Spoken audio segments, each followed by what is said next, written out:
Good evening, everyone, and welcome to Satsang. It is evening for me. Shut the door so it doesn't look so bad behind me. The one ego. Ego is such an interesting word and has come to mean something very different than what it originally meant.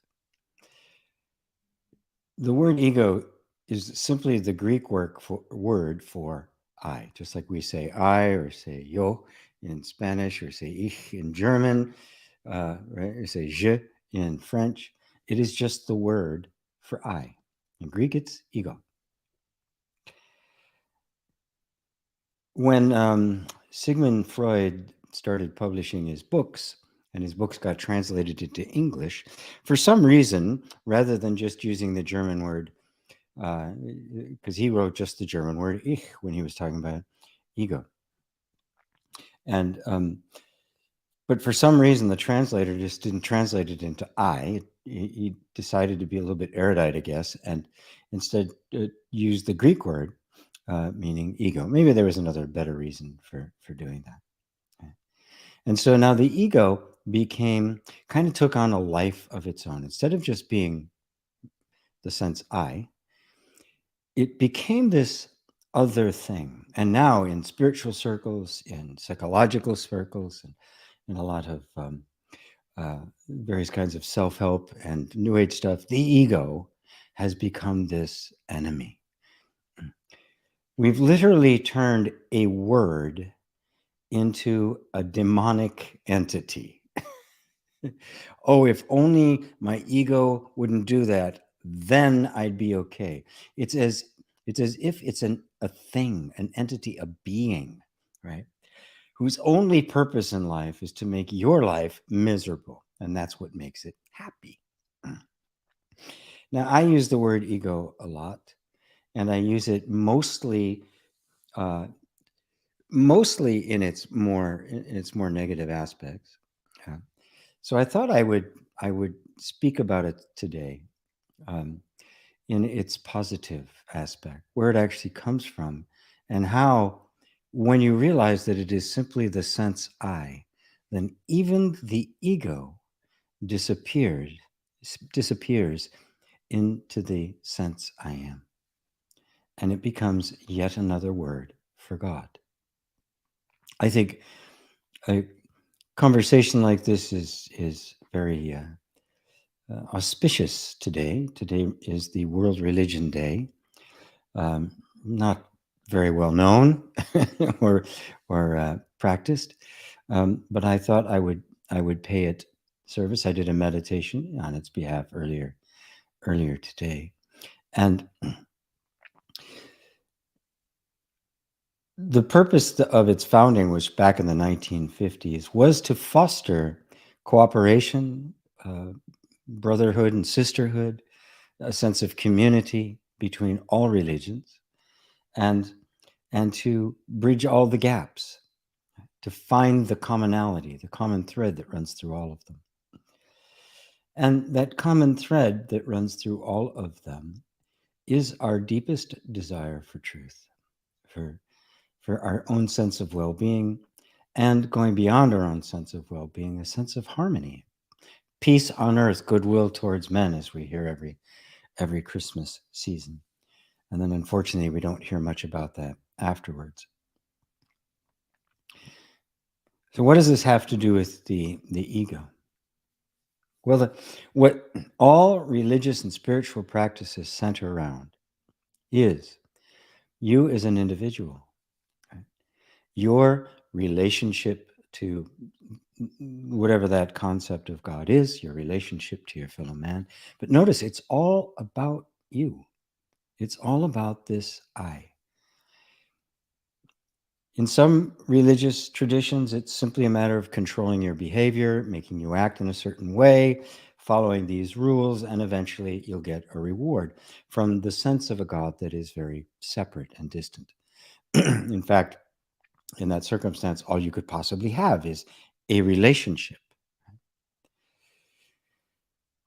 In more spiritual practices, and religions. The emphasis is on coming into unity, to oneness with God, to merging with God as a single being, in surrender to God, where God's desires and your desires are one, God's motivations and your motivations become one, which is a much more spiritual approach, but is still dualistic in nature. There's still the great I am, and then there is this I am. But notice, and this is really pertinent, all of the religious and spiritual traditions are focusing on you. Right? They talk about God, but the focus is all on you, your relationship, your uh, your your beliefs, your assumptions, your behaviors, how you are with other people.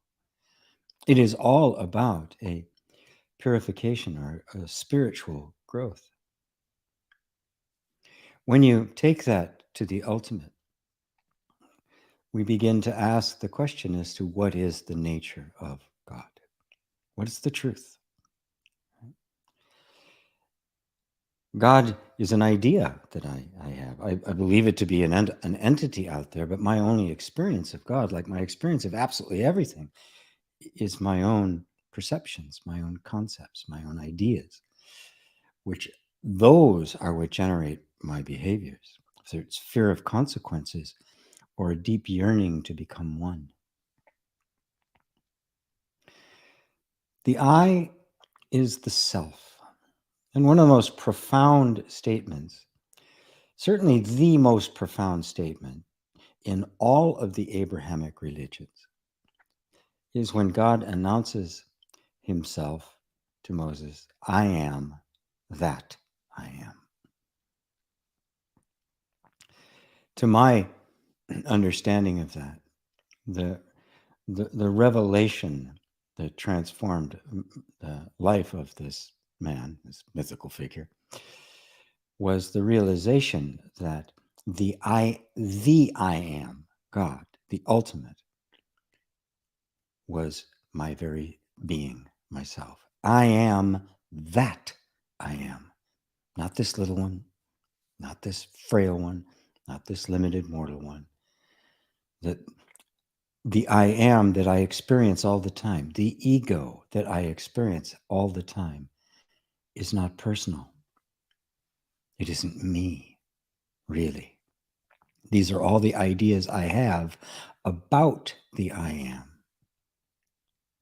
But the actual nature of the I am is the self, the true and only I.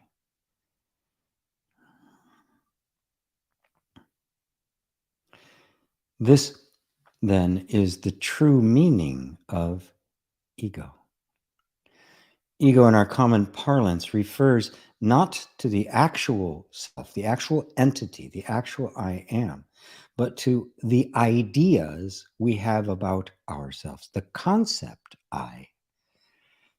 And in spirituality, the way I generally use it is I use the term ego to express that sense of I that isn't actually you, but you believe yourself to be. The concept I, as opposed to the reality of I.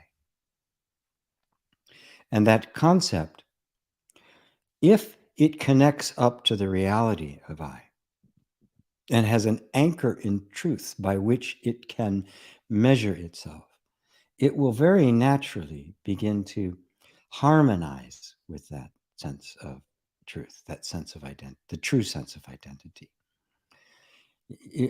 And that, of course, is what all religious and spiritual practice is about. It is about harmonizing ourselves with the truth that has dawned on us, which means that the ego as a collection of thought simply dissolves.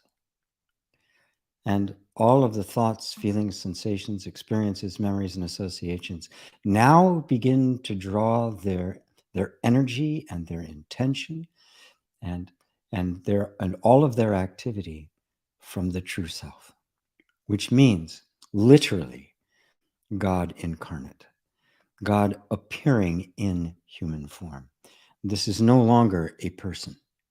Right? It is the form of the divine. It is the manifest presence of the unmanifest reality. It is the form of the formless. And this is where we fall into the totally non-dual, the transcendent. It is beyond all human concepts. You cannot express or even conceive of one. We conceive of one in terms of many, but one without a second, only one, cannot be conceived of because there's nothing else against which a concept can form. It exists 100% without reference to anything else at all. And yet that one, while in its transcendence, cannot be conceived or known or thought or even experienced. It also has simultaneously an immanent aspect in that it literally creates, permeates, informs all form. The mystery of that is, it's a mystery because it's beyond human conception, but to just recognize that the only thing that could possibly be able to give birth to infinite forms for all time would itself have to be formless. It could not possibly have a boundary, a limitation, a border, any kind of definition whatsoever, because the moment it's defined, there's some here and something else there. The infinite has no borders, it has no boundaries. And being infinite, you cannot have 2 or 3 or 10, 1,000 infinities. You can only have one. So this ego, this I am, this God is one. It is formless, boundless, and yet is very, very real. And we know this simply, you and I, every day, as the sense I am. The sense right now, I am. That is in every single thing that exists. And the great privilege of being born a human is that, as far as we know, no other creature can actually ponder their own self-awareness. We cannot, no other creature can look at the I am and recognize it as itself.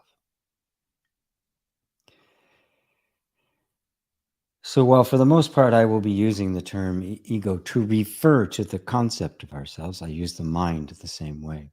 Ultimately, even ego and mind transform into the infinite sense of self, which is the real you, the only you there is. Call it what you will, God, Buddha nature, Krishna consciousness, Christ consciousness, the I am. It matters it doesn't matter at all what costume you dress it up in. The best word for it is me. It is I. So welcome again to Satsang, my dear friends. I'm ready now to start checking the queue for questions. And Johanna in Finland. Hello, Johanna. You got here first, getting the questions in early. I like that. I asked a similar question to this in the last satsang, but I'm still identifying with the separate self, although it is easier and easier every day not to believe it when it feels like it is me. So I've already seen that the ego is not real, but what would be the best way to leave the ego identity behind for good? Thank you so much. Ava said a little later, I signed up for your question, Johanna, the $1 million question. Well, I'll answer it. That won't cost you $1 million. You know, for me, you can buy me a latte. First off, let's just start out with a sense of enormous gratitude that you even know that the ego identity is not yours. Do you realize how few people in history have come to see that? Have come to see the Dharma, have heard the Dharma spoken, and it sank in enough that it was paid attention to and practiced and caught a glimpse of I am not just these patterns of thoughts, emotions, and sensation. So let's just start with, my God, what a gift of grace I have received.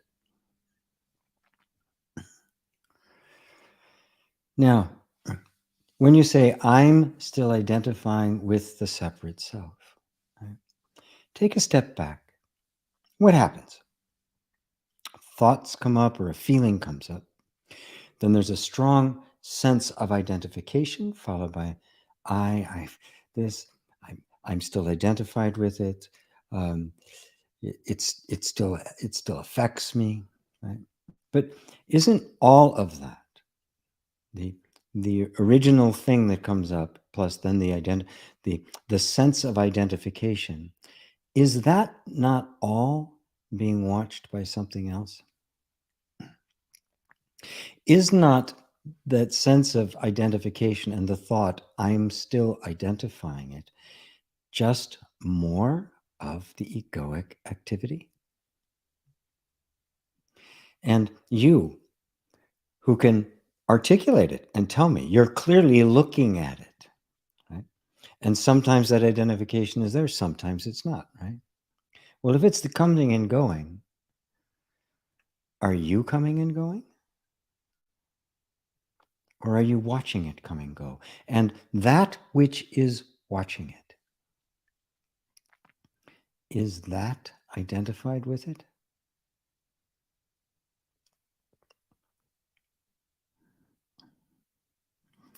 So, who has seen that the ego is not real? Can the ego see that it's not real? Can Bugs Bunny see that he's not real? Can a thought look at itself and go, I'm not real. I'm not a real thought. So the only thing that can possibly discern the unreality of the ego must not be the ego. It must be something else, something that actually is conscious, something that can perceive, something that can discriminate.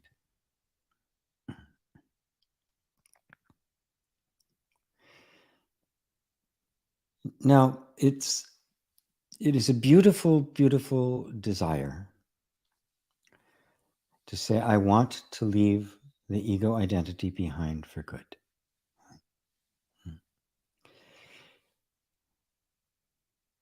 But what if you didn't need to? Do you notice that there's this notion that somehow my life will be better if the ego doesn't appear anymore? What is this ego that's appearing and not appearing? It's just a thought. Does it make itself appear? Does it make you identify? Even the thought, I want to leave this behind for good, is that not also perceived? Does the self, the true ego, the I, that is aware of the ego identity and the desire to leave it behind for good, does it need to leave it behind for good? Does it need anything to be different than what it is? Does it need anything different for it to be free? I want you to take this not as a practice. We're not on a mission to get rid of the ego, right?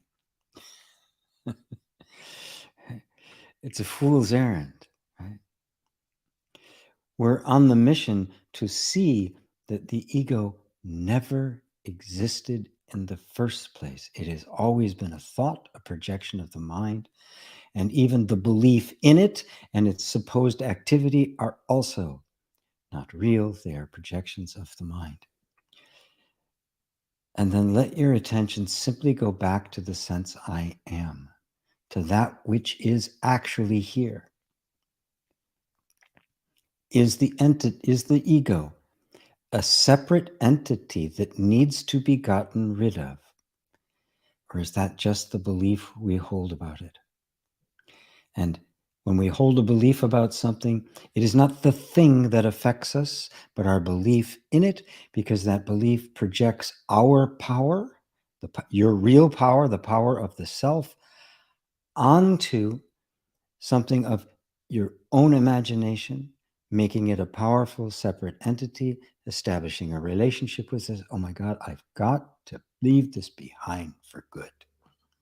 Right? None of it is real. The ego does not exist except as a thought. So any attempt to deal with the egoic mind, which is nothing but a collection of thoughts referring to a finite sense of I or self, any attempt, any idea that somehow that's an entity I have to dispose of, that's where you withdraw. That's where you come back and say, oh, the ego doesn't exist unless I say it does. If I say it does, I will experience it as if it was the actual thing, as if it actually was an entity and I'm creating it. It is nothing but a projection of the mind. Be free of it. You are free of it. You are the self. And all the rest of this is simply the idea that you are not the self. You're trying to get there. You're almost there. If I could just get rid of this annoyance, then I'd be the self. Can you ever not be the self? Then do not allow anything to be accepted by you or engaged in you as having existence separate from yourself, no matter how subtle it seems. And treat this kind of opportunity when the ego represents itself again, and it will, and the identification will come up again, right? To thank grace for your awareness of it and the opportunity to deepen your understanding, to deepen that sense of self until the presence or absence of some thought is completely irrelevant to you. Then eventually it will arise no more. Thank you, Johanna. Beautiful, beautiful, beautiful, beautiful. And thank you, Ava, for seconding that motion. Hello, Rosario. Good to see you. Roberto, my dear friend. Hello from Madrid. GP, I feel like a little baby and have realized I've been living as such most of my life. It's like feeling it inside my guts, and life is going to punish me, like there is no way out this time. Yes, well, that's what the traumatized baby feels like. What you are feeling is exactly what you felt as a child, which set in motion all of the things you're struggling with right now. All of the things that seem so difficult. It is in fact, a little child that did get punished, even wrongfully, right? An innocent act got punished, right? And of course, there was no way out. If your parents are the ones that are inflicting the pain, there is no way out. And so what happens? It contracts in on itself. It just kind of puts up walls, puts up barriers, and learns to never ever do certain behaviors, certain ideas, certain words. And even when after the environment changes, that sense, when you get older, that sense of the dangerousness, right, has been so ingrained into the system that in fact we continue to act as if it is true. Right? And because of that, we also have with that the sense of self-condemnation, self-criticism, right? And, which is what our parents did to us. So when they're no longer there and it shouldn't be an influence any longer, it persists because the environment in which those behaviors got created is actually still in place. Your parents aren't holding it in place anymore. You are. Every time you're critical of yourself because of some mistake that you made, however small or however big, every time you judge yourself, every time I shouldn't do that anymore, that is you are stating that inner environment that was a reality at one time but isn't any longer. However, just knowing it's not is the first step. Allowing that knowledge to deepen, to become stronger, and to move more and more into the whole nervous system until the nervous system gets the message that it is safe. I'm safe. You stop the behavior that put you into the position in the first place, which you're now just, we all do it. It's nothing personal. We all do it. It's ignorantly. We step into our parents' shoes and start beating ourselves up exactly the way we got beat up. We come to expect it. We deserve it. And we start doling ourselves. So you do something, you make some mistake. You're, oh, God, that was so stupid. Why did I do that? Right? Imagine, though, instead of that, I made a mistake, and the loving arms going, it's okay. We all make mistakes. You're just fine. You're really good. We love you. Imagine that instead. Well, you can be that. You can begin to do that. And that, my friend, is the way out. Love alone is the way out. Does that help you? Thank you, Roberta. Crispin. Hello, Crispin. I am considering doing a 10-day Vipassana retreat. And I have some doubts because even during the yoga of allowing, intense negative feelings and thoughts often overwhelm me. Any tips or suggestions? Well, the Vipassana meditation, and I have done it, it's in a setting, and the process is such that when negative feelings and thoughts come, and they very well may and should, the idea that they are overwhelming is the only thing you have to concern yourself with. If you're sitting in a room and you're here, you're committed to it, you're sitting there, you're doing the Vipassana particular form of meditation, and feelings of overwhelm come up, you will recognize that the whole process is to recognize them as just a sensation without a word. It's just a sensation. It's a feeling. The mind jumps in and goes, oh, overwhelmed, get away, scared, terror, move, get away, get away. But what happens if you don't get away? You just sit there with it. But now you're not just in the privacy of your own home by yourself or with family where you can go do something else. You could just, okay, I'm going to let it go now. You're now committed to the breakthrough in that.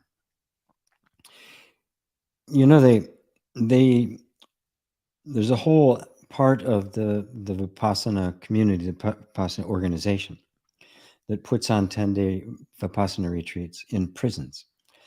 And there's a great movie you might want to watch about that called Dhamma Brothers, Dhamma Brothers. And it is a documentary of one such retreat in a prison. Of course, prisoners can't leave, right? So those who hold the Vipassana go into the prison. They've got a room where they are, where they all are. The guards are all on the outside. They sleep in there. They eat in there. Everything happens in there from beginning to end. In Vipassana, you have no contact whatsoever with anybody. When you walk, they even want you to look down. Do not even make eye contact. It is a completely self-reflective time, which is very, very powerful. Well, with these guys in the prison, and we're talking about violent crimes, serious offenders. We're not talking about, a pickpocket, right, or a joyride. We're talking about violent criminals. So you can imagine the kind of things that would have come up for them, kind of difficult things that might have come up, that did come up for them. The end result is every one of them had a breakthrough. Every one of them got a perspective about why they did what they did. It came out of the unconscious and became very conscious. And most of them became model prisoners after that. Many of them had no chance of parole, but it didn't matter. They became these marvelously wonderful, wise, compassionate human beings. The only downside to the Vipassana is it has its own particular theology, a form of Buddhism I'd never heard of before, which they claim to be the only real one. The moment somebody claims that, it's just like, okay. And so there were parts of it that I could have done without. But the meditation itself, 10 days, is absolutely wonderful and worth doing. Your training in the yoga of allowing will prepare you for it, as you can just watch as things come up. And you're not experiencing it with the non-dual will also prepare you to take it farther than most people do.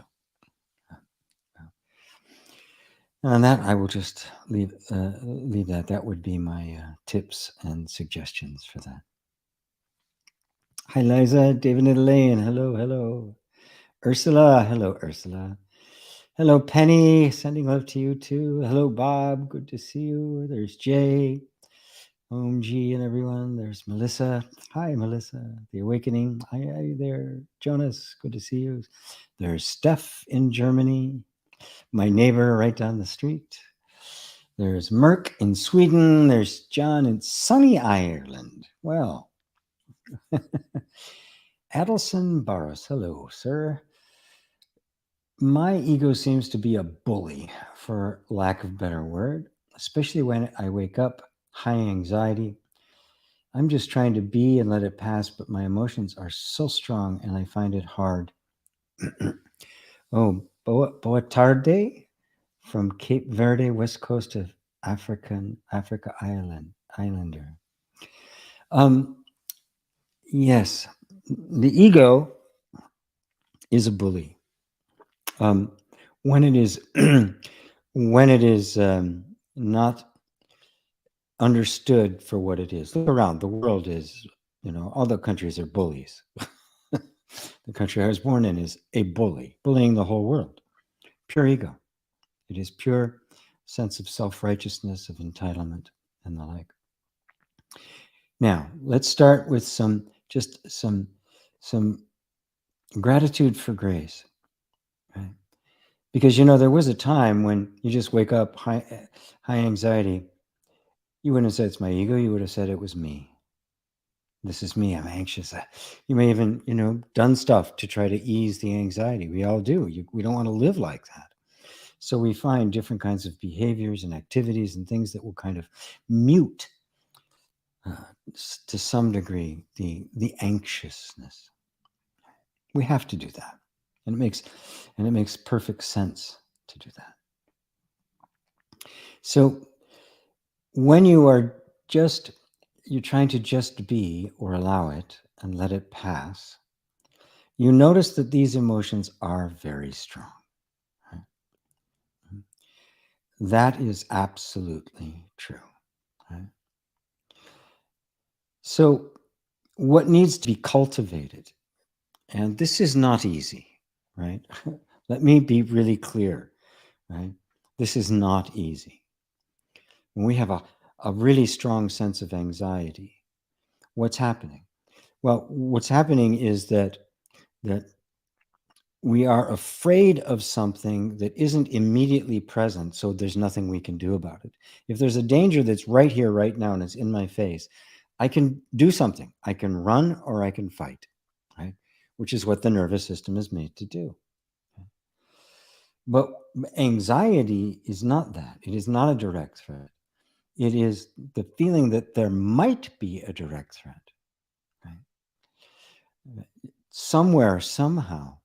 And in that gap between what's actually happening now and what could happen in the future, the mind throws all sorts of ideas and concepts and the worst possible scenarios at you, then reacts to the creations of the mind, right? It reacts to its own creations. And because it's not actually happening, there's nothing you can do about it. It triggers the whole nervous system into the state of fight or flight, which means you're like this. There's nothing you can do about it. Well, there is actually. Break the cycle. When you're trying to just be, what you can do is first off, slow down your breathing. Just slow it down. Keep bringing your attention back to the fact that this is going on in my nervous system, but it is not me. This is how I was trained to react, but I am now aware of it. And thank God, thank Allah, thank whoever you want, that I am aware of that. Right? This is also a time where you could just tap on yourself. Tapping is a very effective way of communicating to the nervous system through touch exactly what I communicate through words, and that is, the reality is you're safe.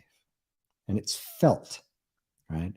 Because it's communicated through touch. So it bypasses the mind, it goes right in. Don't have to do a formal EFT process. You don't have to say anything special. You're just basically rubbing, touching the parts of our face that very naturally we touch when we have, if we're startled, we do this or this, right? If we're concerned, we do this or maybe this. We'll often scratch our head when we're confused. Notice those are the points. They're very natural parts of the body which signal the body. They're called comfort spots. And so when we consciously choose to invoke them, a message gets sent to your nervous system. And that combined with an understanding that what you're dealing with is a programmed response. Right? That somewhere in the past, you were confronted with something you could not deal with. Right? Usually our parents, which is what made it a trauma. Not being able to deal with it, not being able to fight or flee, which you can't do with your parents because you're powerless. If they're causing you the harm, you can't fight them and you can't run away. You're absolutely helpless. It contracts, it freezes into this state. And over time, the nervous system develops this assumption that there's always going to be danger there, because in fact, at one time there was. Now you know it's not true, right? But don't fight it, because if you fight it, you do to yourself what your parents did to you, right? Which puts it in defense, which creates the very thing that you're trying to alleviate. Instead, just, I totally accept that it's here, right? It is here, right? I don't want it to be here, but it is here. So I'm just being straight with what's actually happening. And then let yourself just kind of breathe, keeping your attention in the body, right? The mind will, what am I going to do? I got to do this. Keep the attention in the body where there is no thinking. No thoughts are going on. Those are after the fact. Just keep focusing on the body itself. Let your attention become so absorbed into the sensations, pleasant or unpleasant, in your body, that the mind begins to quiet down. The story about that gets less and less, and you become more and more centered in the body. And guess what? The body doesn't have anxiety. Anxiety is, fear is triggered in it by anxiety, which is a belief that something might happen in the future. The body is never in the future or the past. The mind always is. The body is always here and now. So the more you bring your attention to the body, the less you will be in the past and the future, which means less anxiety. So that's how you do it, my friend. Hope that's helpful. I hope that's helpful for everybody when something like that happens. Hello, Mary. So good to see you. Carl, hi, GP. Thanks for your time again. You're very welcome. Does the soul observe from neutrality? If so, what is the value in this? Is life going to get great, or is the shit hitting the fan? Either way, neutrality. Does this not reduce the contents of a person's life? Is not important? I get the bigger picture thing. It's just sometimes reminds me of my ever observing unemotional mother, which caused a lot of heartache. This is not that. Right? This is not a cold aloofness, right? That has no concern or care or love from what it is witnessing. But by neutrality, I don't mean it doesn't matter. It means I don't take sides. I'm neutral, right? When something happens, right, it's always open to interpretation, right? If something, if some event takes place, right, what we experience, our emotional reaction to it, is the concept we have of it, the meaning we've given it, our past experiences with it, which have developed a reaction to an event. Now, that reaction has nothing to do with the event. Not really. It's not inherent in the event. If it was inherent in the event, then whenever that event happened, everybody who experienced it would have exactly the same reaction, right?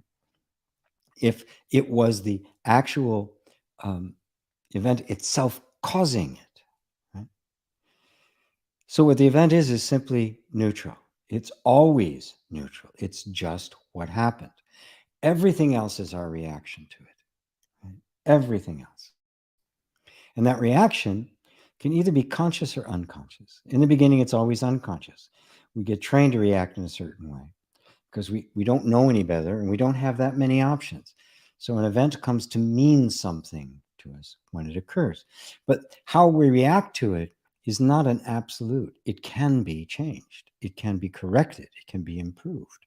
This is what this is really all about. And so we're not talking about a neutrality as nothing has any meaning. The meaning something has, we want to be conscious. Lots of things have meaning to me, right? I don't have it tonight because I don't drink coffee at night. I only have it in the morning, but everybody's seen my little green cup with the handle on it. It has meaning to me. It's useless. I mean, it's just a cup. Who cares, right? And yet it's the cup I always use. And I know that if somehow it, gets mushed or something, I'll go, oh, my cup, right? Does that mean the cup has intrinsic value? Well, no, it means nothing to anybody except me. But that meaning is love. And so it's not neutral in the sense, right? If I reduced everything to that, it's just a cup and I wouldn't care. But it's not just a cup because I have given it something else. I've given it another dimension, the dimension of love, the dimension of my personal meaning, right? And this is what gets liberated. You don't live in neutrality, no. When you realize the nature of reality is that it is neutral, right? But that doesn't mean everything is flat. What it means is that nothing we experience has inherent meaning in it. All the meaning is what I give it, which sets me completely free to love like I've never loved before. The most simple, mundane, meaningless things can just take on this wonderful, extraordinary meaning for us. And we all have things like that. Little things that anybody else go, it's just a rock, right? My granddaughter gave me some rocks, right? It's just a rock, right? Picked up off the ground. Nothing special. It wasn't quartz. It wasn't any, but of course it was. Because here. She was so happy to give that to me.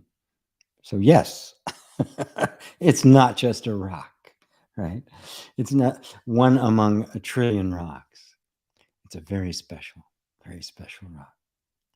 So you see, the contents of your life are not inherently important. They don't come and say, I'm important. They just come. And then you decide whether they're important enough. When we're unconscious, it's all reaction, right? So their importance or lack of importance is how you've been programmed. There's no consciousness there, which means there's no real love there. There's attachment, but not love. But as we become conscious, right, now all of a sudden, love happens. Because now I can, it has a place in my life. It brings something into my life, right? Not because it is something special, but because our relationship is something special. I have given it meaning. And at that moment, it becomes the most beautiful, extraordinary thing in the universe.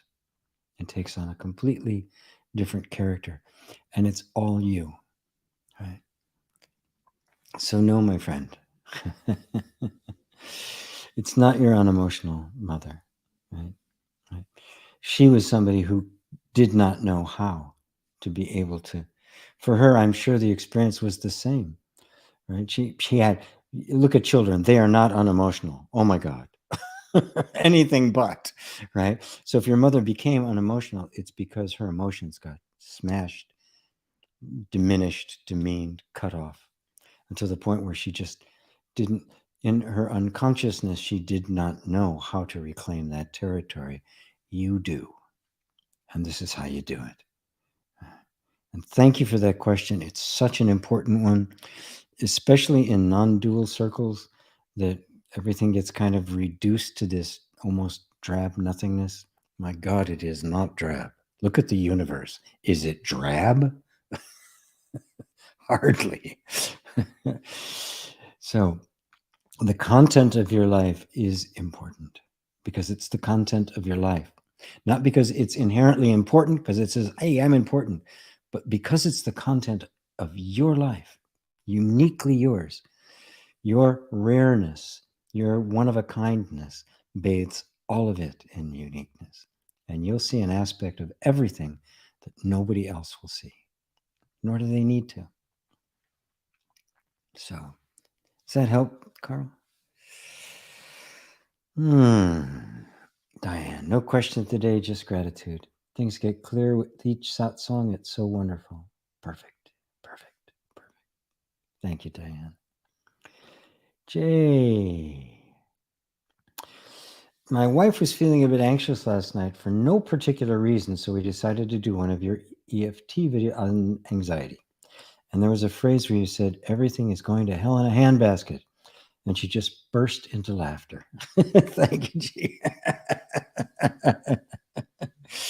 I like to be a bit provocative, I guess it'd be the word, right? Because when you see things in the extreme, I mean, because that's what the feeling is. Oh no, right, the sky is falling. And when it's actually said out loud, you go, right? But remember, when I do EFT, I never argue with it. Oh, everything's going to be okay, right? And I always just voice exactly what the fear is, and in the utter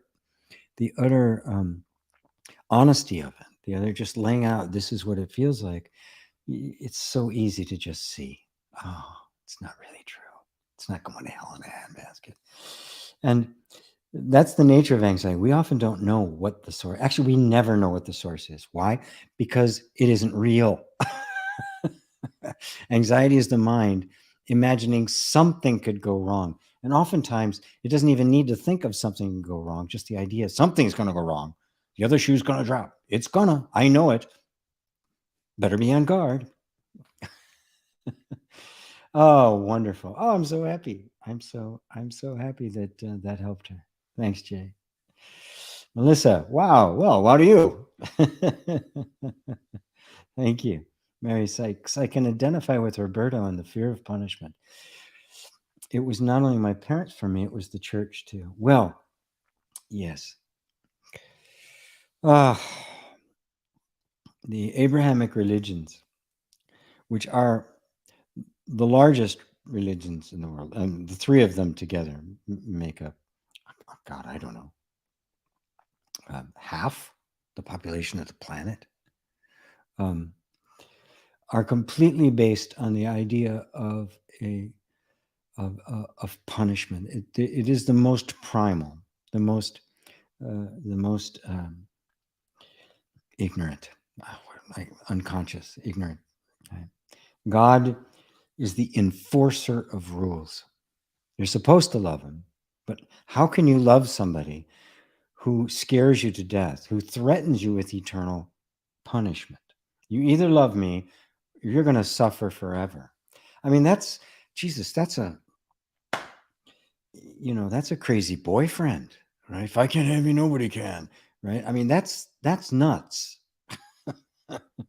That's pathological. And so what people have to go through to believe that nonsense is, it's so inhuman and unnatural to us. Yet as a child, we get so deeply infected with this idea that there's this all-knowing, vile, wrathful dictator who knows your thoughts and will punish you for thought crime. You could see why it was such a powerful tool for the Roman Empire to use as a method of controlling the people.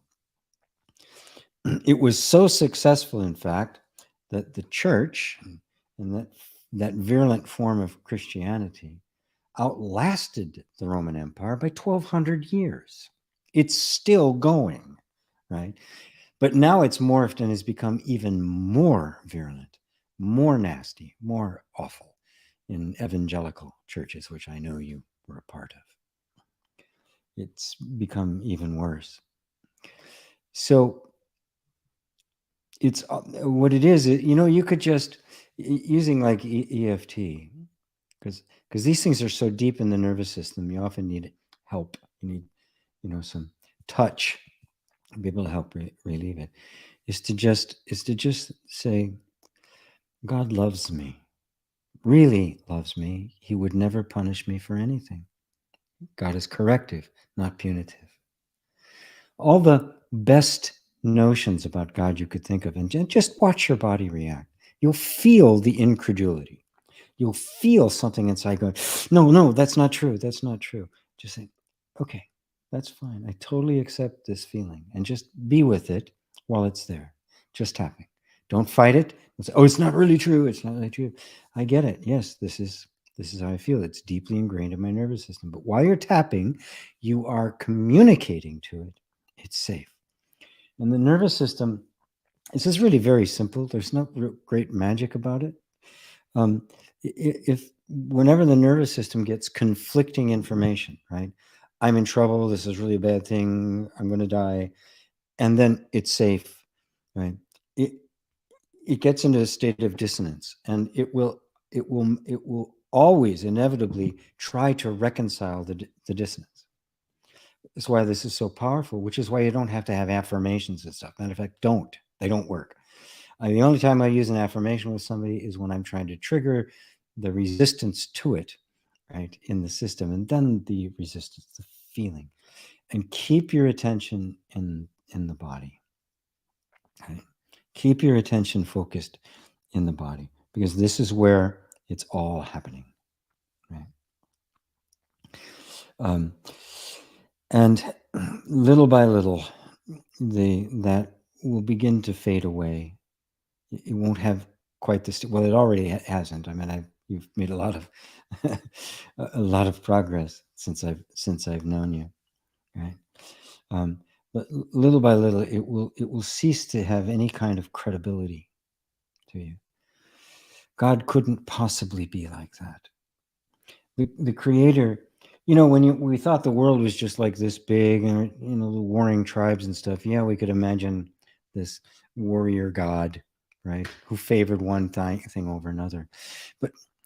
And of course, that idea doesn't appear in the cultures that actually had a cosmology. They didn't believe the world was flat. They were looking up into the stars. The Abrahamic religions were not, right?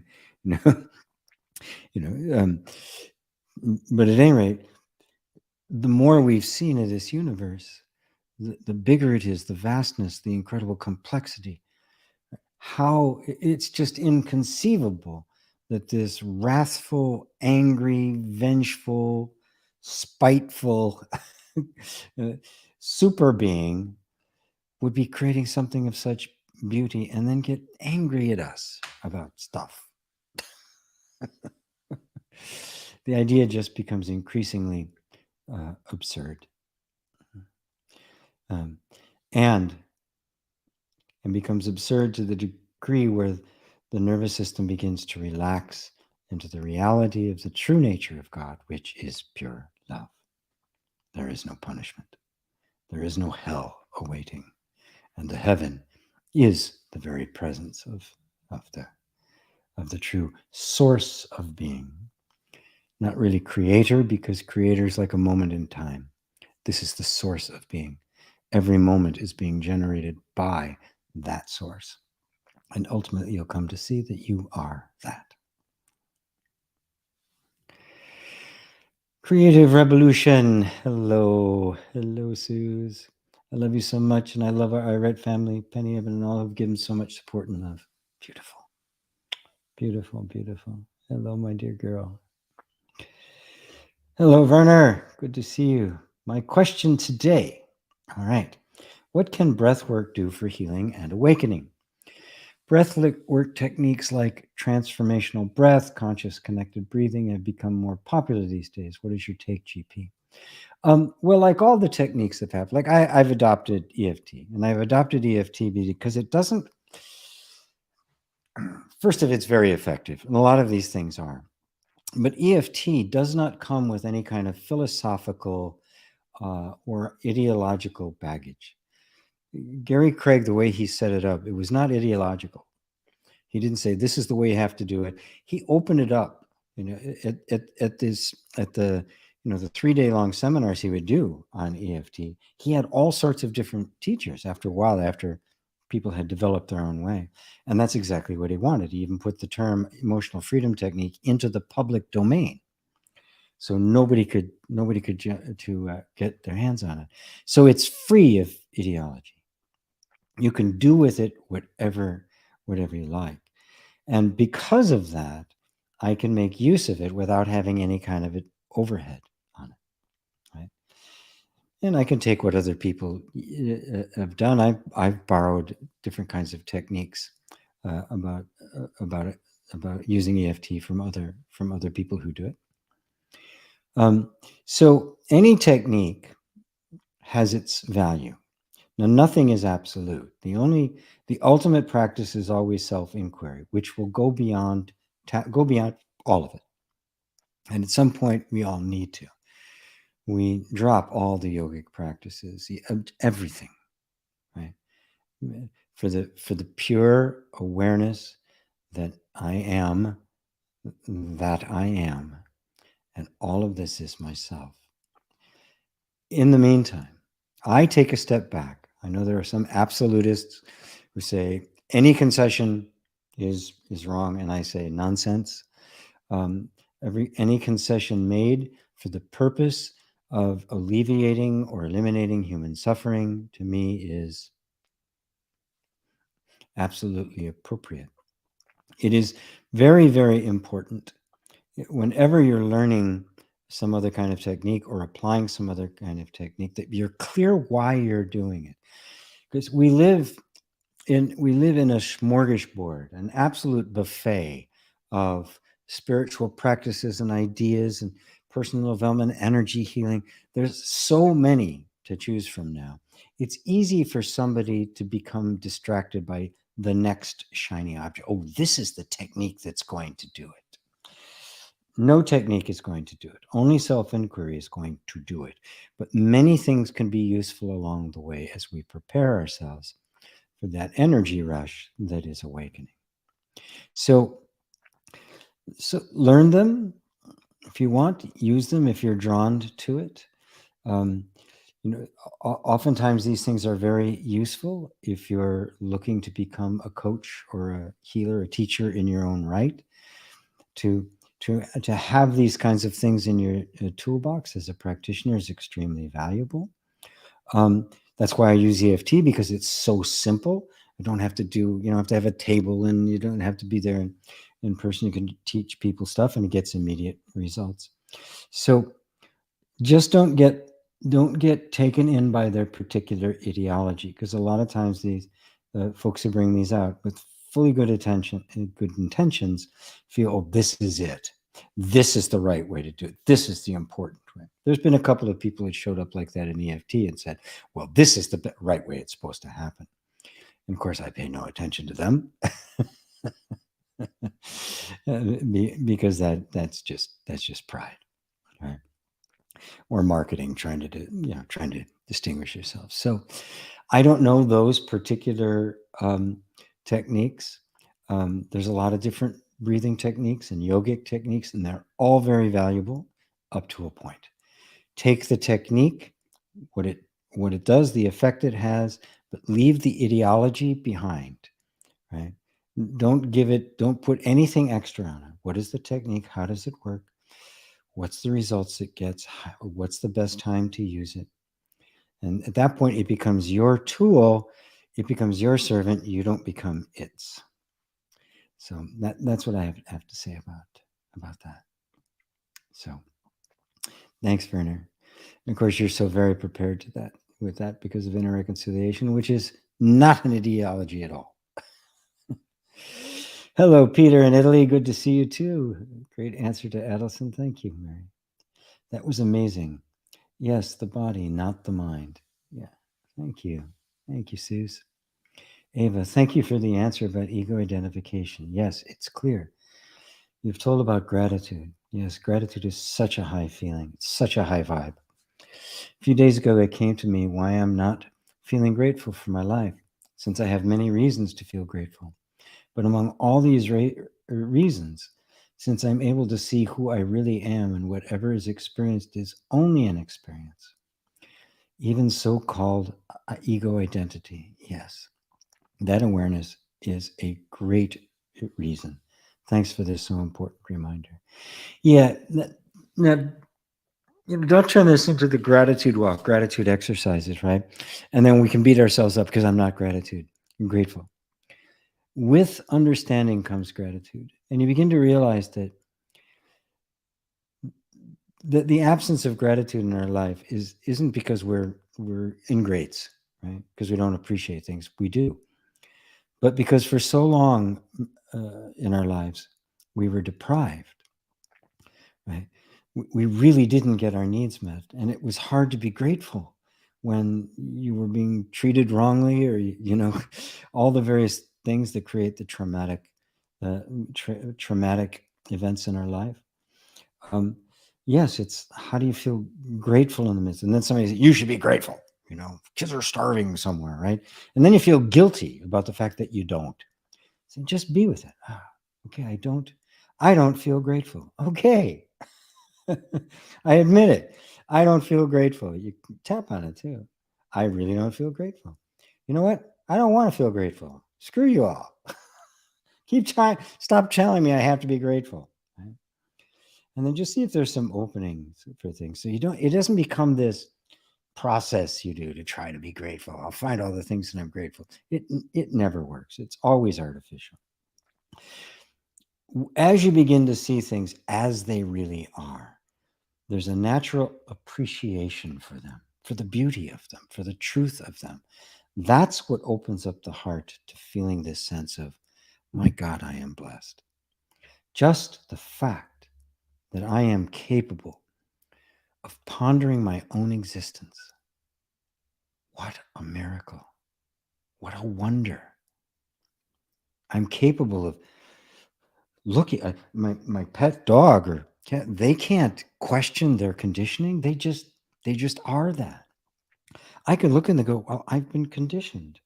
I don't have to be like this. I'm not really like this. Just let the magnitude and the rarity of that sink in. And you'll find you won't have to try to be grateful. It'll just happen.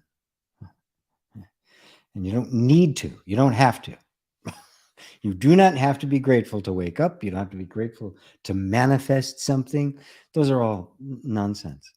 Because if we believe I have to be grateful in order for something that I could be grateful to happen, I am creating a belief that keeps it from happening. Not because I'm grateful, because I believe that feeling this way affects my life. Get throw all of that nonsense out. It's not true, right? And there's a desire there to feel that genuine appreciation of love that people call gratitude. And that desire will lead you to it, the real thing. Joanna, thank you for an amazing answer. Really cleared things up. I also find myself wondering if normal life will change radically, relationships, especially after losing ego identity fully.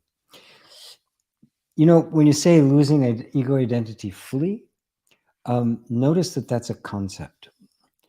That's the mind or the ego attempting to imagine what life without it would look like.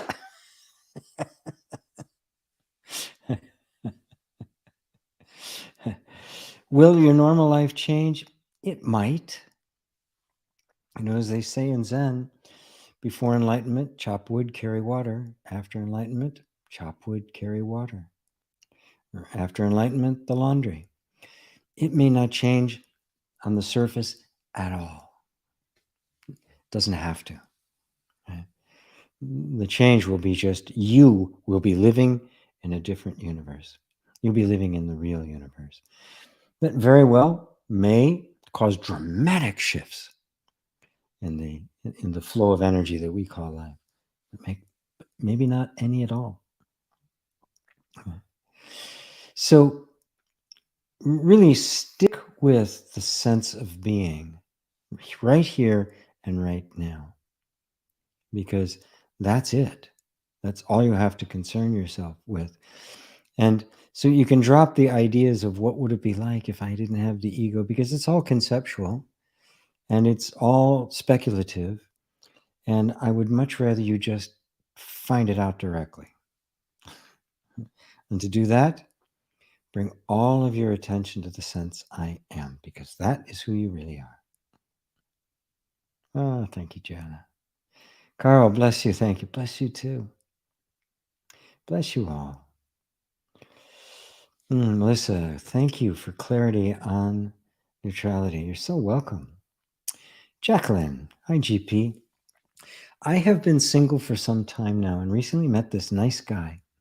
But now I wonder if a relationship or something like that will distract me from this understanding. You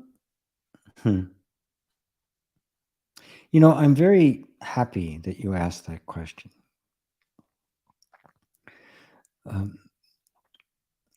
Because it shows me that your spiritual life, your spiritual awakening, your practice of the inquiry is more important than anything, even of that.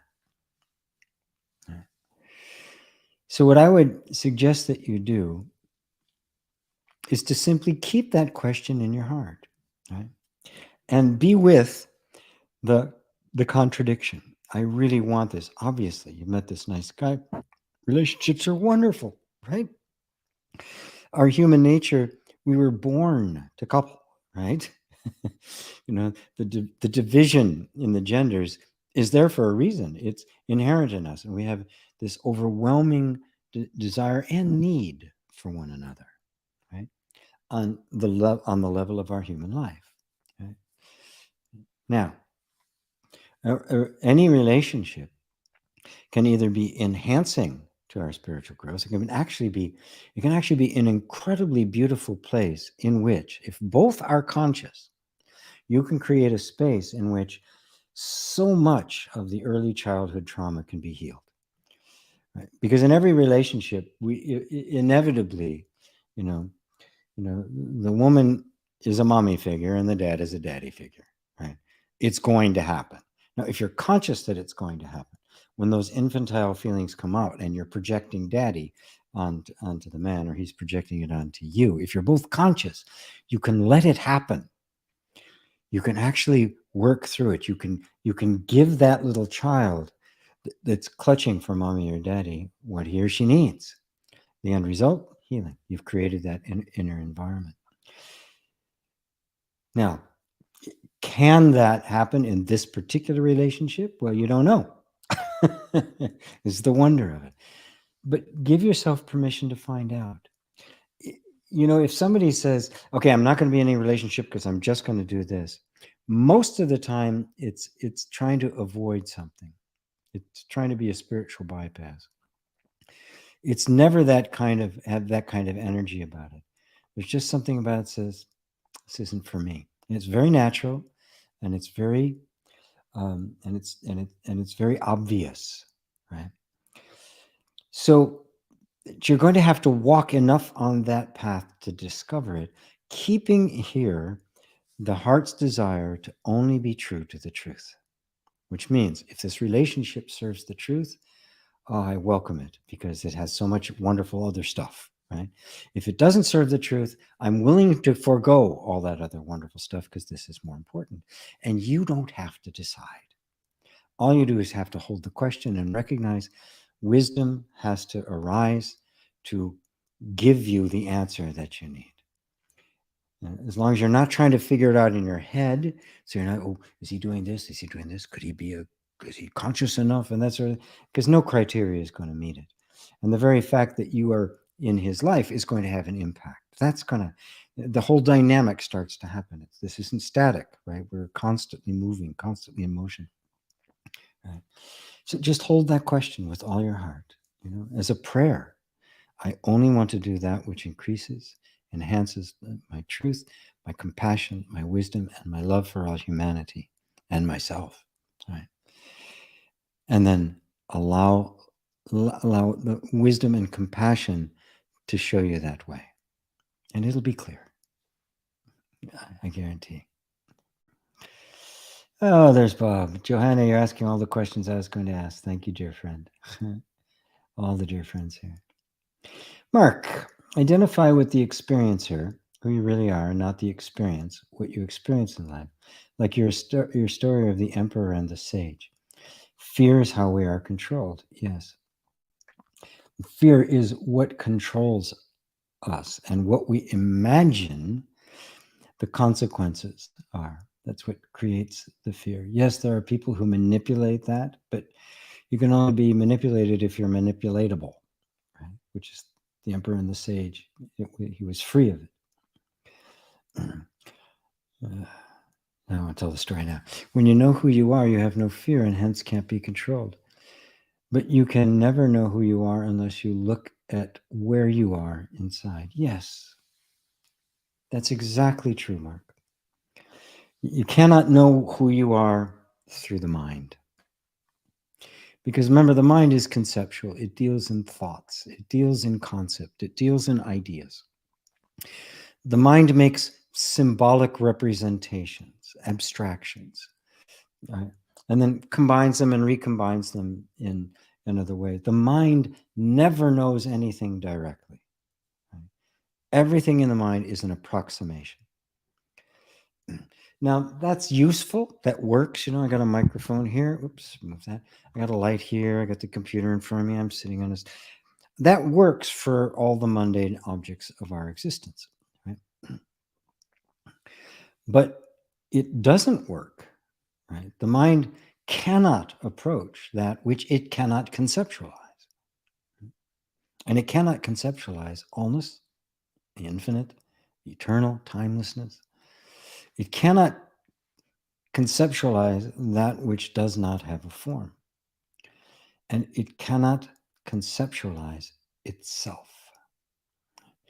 The experience of being, the experience of your own existence, cannot be conceptualized. So I cannot look to any idea I have of myself, however good, however wonderful, or however horrible. I cannot look to that as the actual reality of who I am. It is only an approximation. An approximation is always has a boundary and a definition and therefore a limit. If I identify with the concept, I will feel the limitation. And in that limitation, I've got me and I've got other, and that is where fear arises from. Without that separation, there is no fear. For what? Me? So we fear the mind, we fear thoughts, we fear because we regard them as other. Right? Eventually, you come to see that I am unknowable as I am. That is, I am inconceivable as I am, but quite knowable. I know that I am. You know that you are. You know you exist. And yet you cannot put it into words. You cannot conceptualize it. Right? And you do not know that you are because of some concept that you've got. The child knows that it is. The sense I am before it has any concepts. Your dog knows it. The mosquito knows it. There's the sense of I am. But in the human being, we know it, and we know that we know. That's the difference. And so we then go beyond all conceptual knowledge, that the only true knowledge there is the sense I am. And then in that sense I am, we see that the sense I am permeates absolutely everything. It is everywhere and in everything. And therefore, the I am that I am is the same I am that you are. There is no separation. We are one. And if we are one, what can I possibly fear? I don't fear my hand. I don't fear my nose. I don't fear my hair. Why? Because it's me. We only fear because of the sense of separation.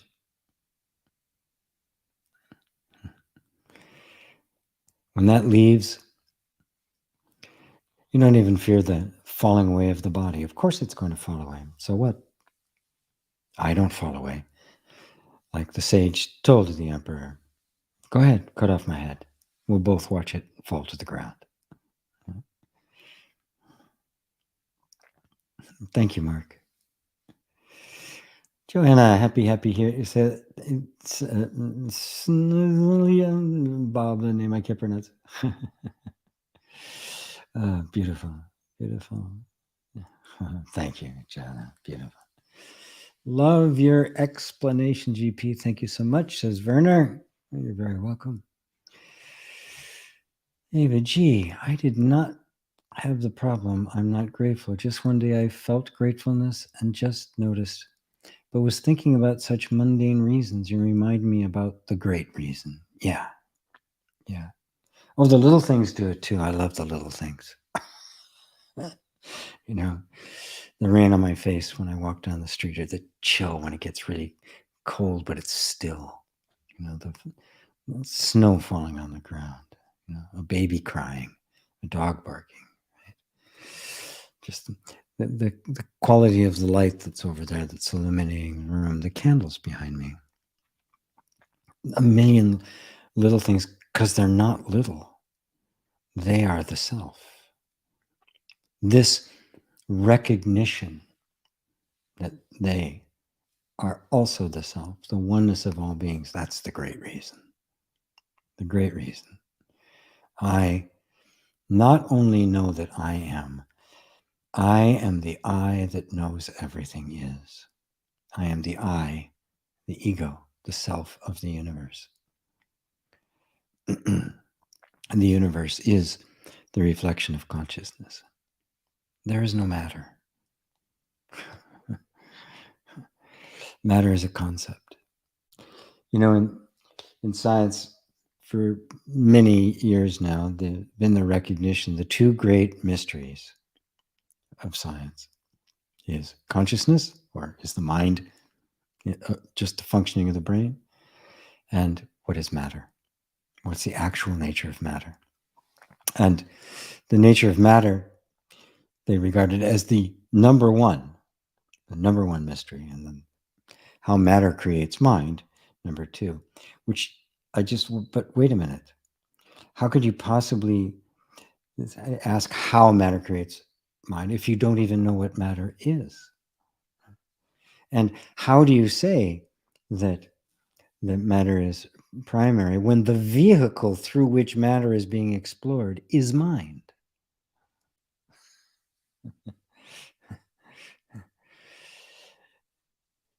This is where science and spirituality begin to merge.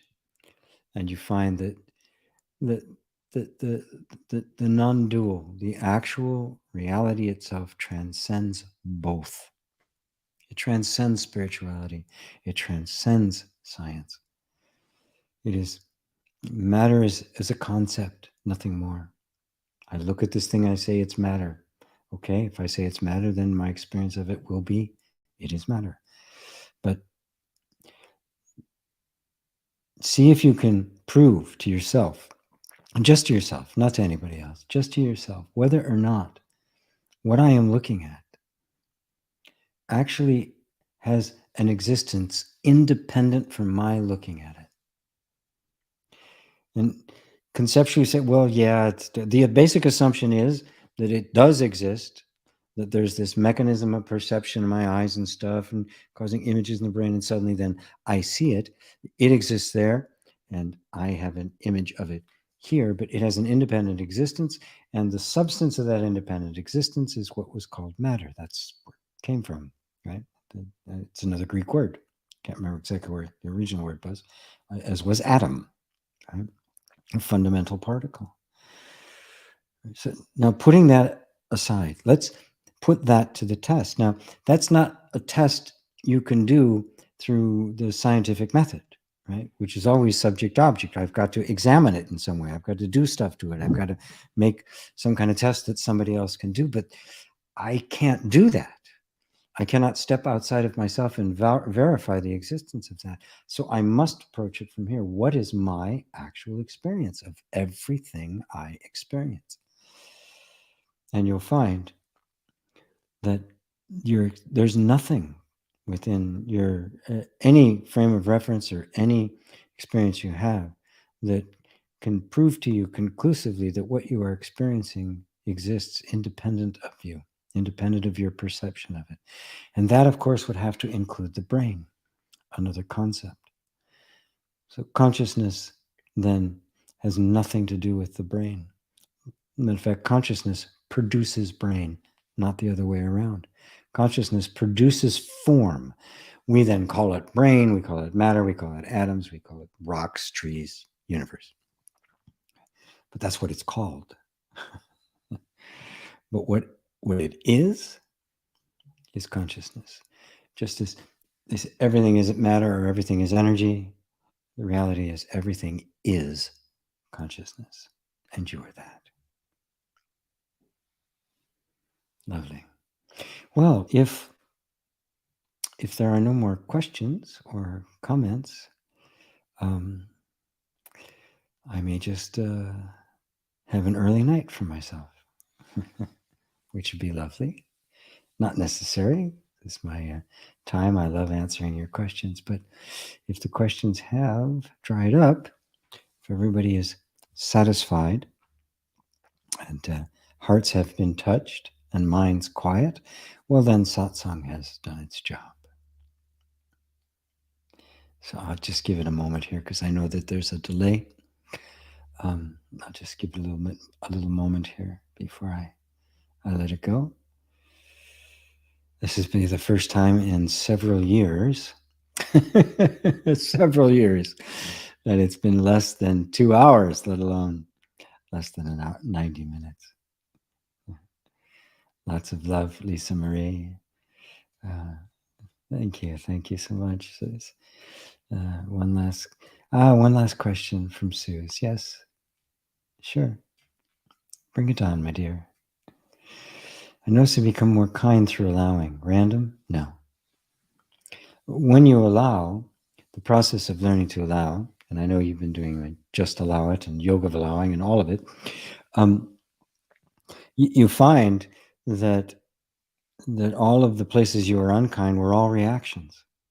They were all the nervous system defending in some way, trying to avoid something. And so what happens? You naturally just become more kind, which means you become non-reactive. And all of your reactions are measured and intelligent, which means they're wise and they're loving.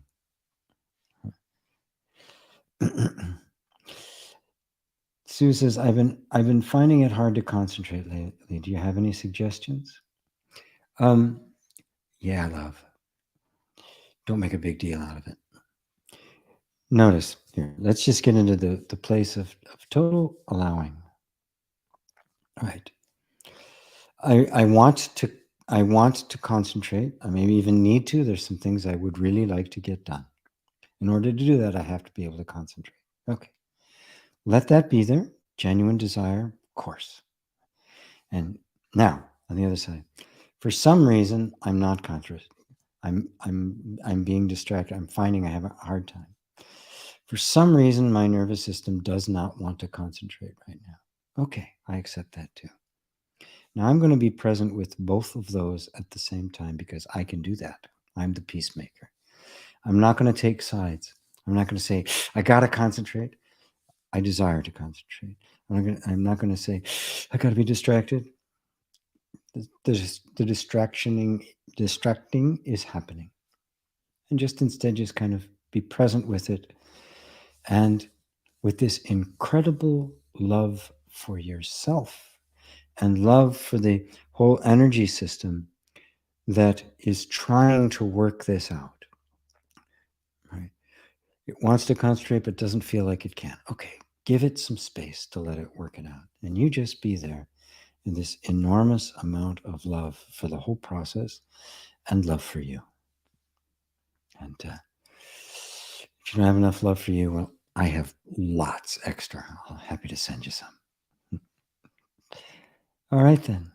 Oh, my dear friends, I love you all. Until next time, namaste.